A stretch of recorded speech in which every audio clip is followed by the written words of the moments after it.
before the empires, before the dynasties, there was the land. And through it was home to scattered nomadic tribes, surviving on what the earth provided. But out of the mist of prehistory emerged a unifying figure.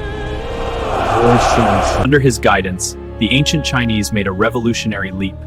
They stopped running and started planting. The cultivation of rice in the south and millet in the north became the anchor of a new, settled civilization. Nomadic tents were replaced by permanent homes of earth and wood, laying the foundations for the first great cities.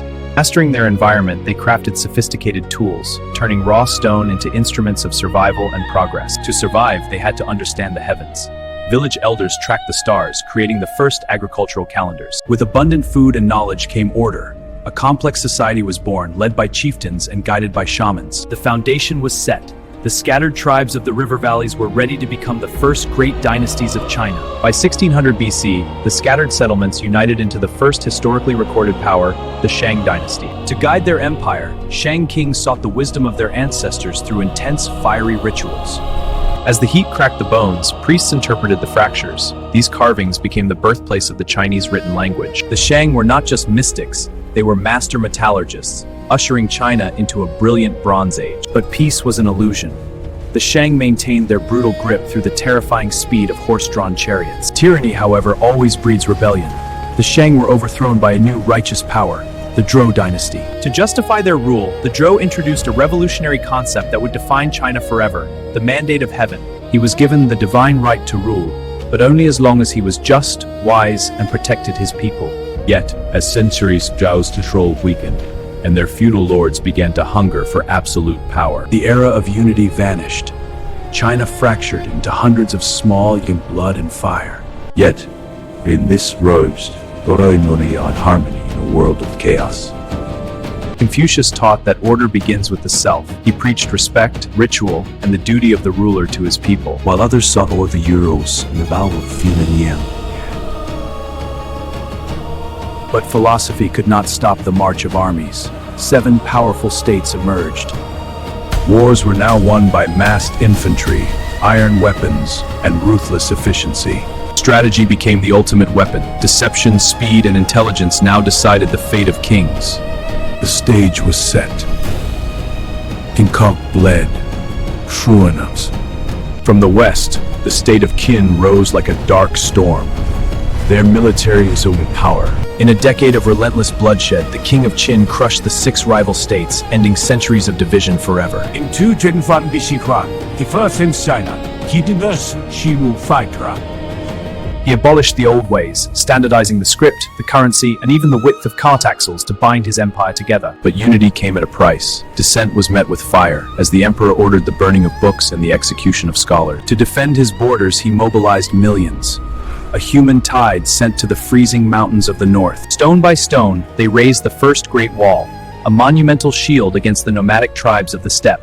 Despite his power, the emperor feared one thing: death.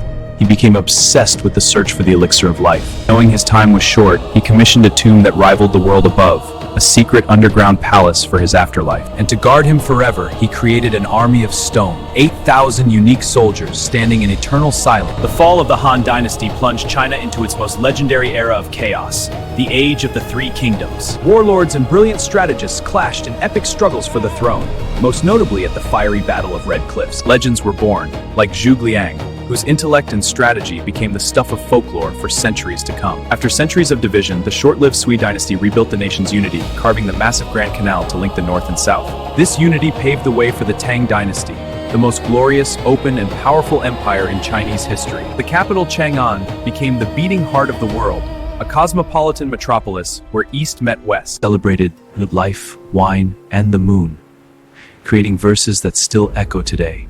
Faith also flourished as Buddhism spread across the land, inspiring monumental art and towering pagodas. And Wu Zetian became the only female emperor to ever officially rule China. Under her reign and those who followed, the Tang reached their peak, a beacon of light and culture for all of Asia. The Tang gave way to the Song Dynasty, an era of unprecedented economic growth and the world's first true urban middle class. In their laboratories, alchemists seeking eternal life accidentally stumbled upon a terrifying new power: Gunpowder. They harnessed the Earth's magnetism, creating the compass, a tool that would soon allow sailors to conquer the open seas. But while the Song flourished in art and science, a shadow was growing in the steppes. Tribes into a single unstoppable war machine, driven by a vision of global conquest. The Mongol cavalry struck with lightning speed, their archers able to hit targets with deadly precision while in full gallop. The sophisticated cities of the Song were no match for the Mongols' borrowed siege engines and relentless brutality. By 1279, the last Song condemned his foe, Benches ran Klining and Candidate Darcy. For the first time, all of China was ruled by outsiders, yet the Khan embraced the very culture his people had conquered. It was this vast, wealthy empire that stunned the Venetian traveler Marco Polo. From the ashes of rebellion, a former peasant rose to reclaim the land for the Han people. Radiating with brilliance, Chinese rule and tradition to the heart of the empire. To cement their absolute power, the Ming emperors constructed a palace of unparalleled scale, the Forbidden City, with nearly 1,000 buildings and 9,000 rooms. It was a golden cage where the emperor ruled as a god on earth. But the Ming did not just look inward. They launched the greatest maritime expeditions the world had ever seen under Admiral Zheng He. A fleet of Huns in any European vessel of the time set sail to conquer the horizons. From Southeast Asia to the shores of Africa, the Ming fleet projected power and collected exotic tributes for the Dragon Throne. But the tides turned. Fearing foreign influence and the cost of war, the Ming burned their fleet and retreated behind their borders. They poured their resources into a final, desperate defense, rebuilding the Great Wall with the massive stone and brick we see today. The wall was strong, but the world was changing. In the shadow of its towers, a new threat was gathering in the north. The Ming fell as the Manchu horsemen from the north breached the gates, establishing the Qing Dynasty.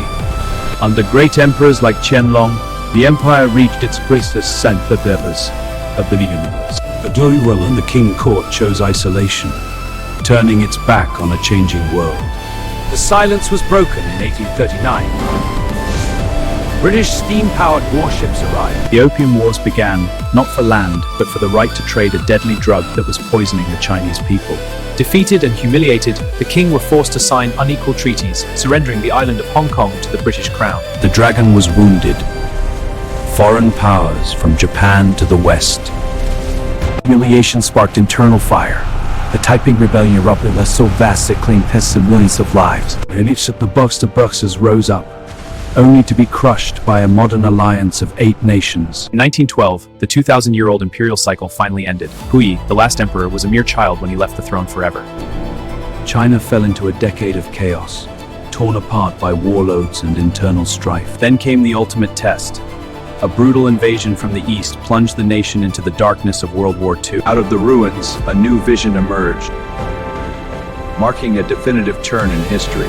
The following decades were a whirlwind of radical change, struggle, and a desperate search for a new national identity. But a new dawn arrived. In 1978, the doors were flung open, inviting the world in and sparking an economic miracle. Within decades, China transformed into the world's factory, lifting hundreds of millions out of poverty in a feat never seen before. Fishermen's villages evolved into neon-drenched megacities, with skylines that seemed to touch the very stars. Today, high-speed rails lace the country together, bridging the gap between ancient traditions and futuristic ambitions. The dragon has taken flight once more, reaching for the stars and leading the world into the age of artificial intelligence. 5,000 years of history, from the banks of the Yellow River to the edge of the cosmos.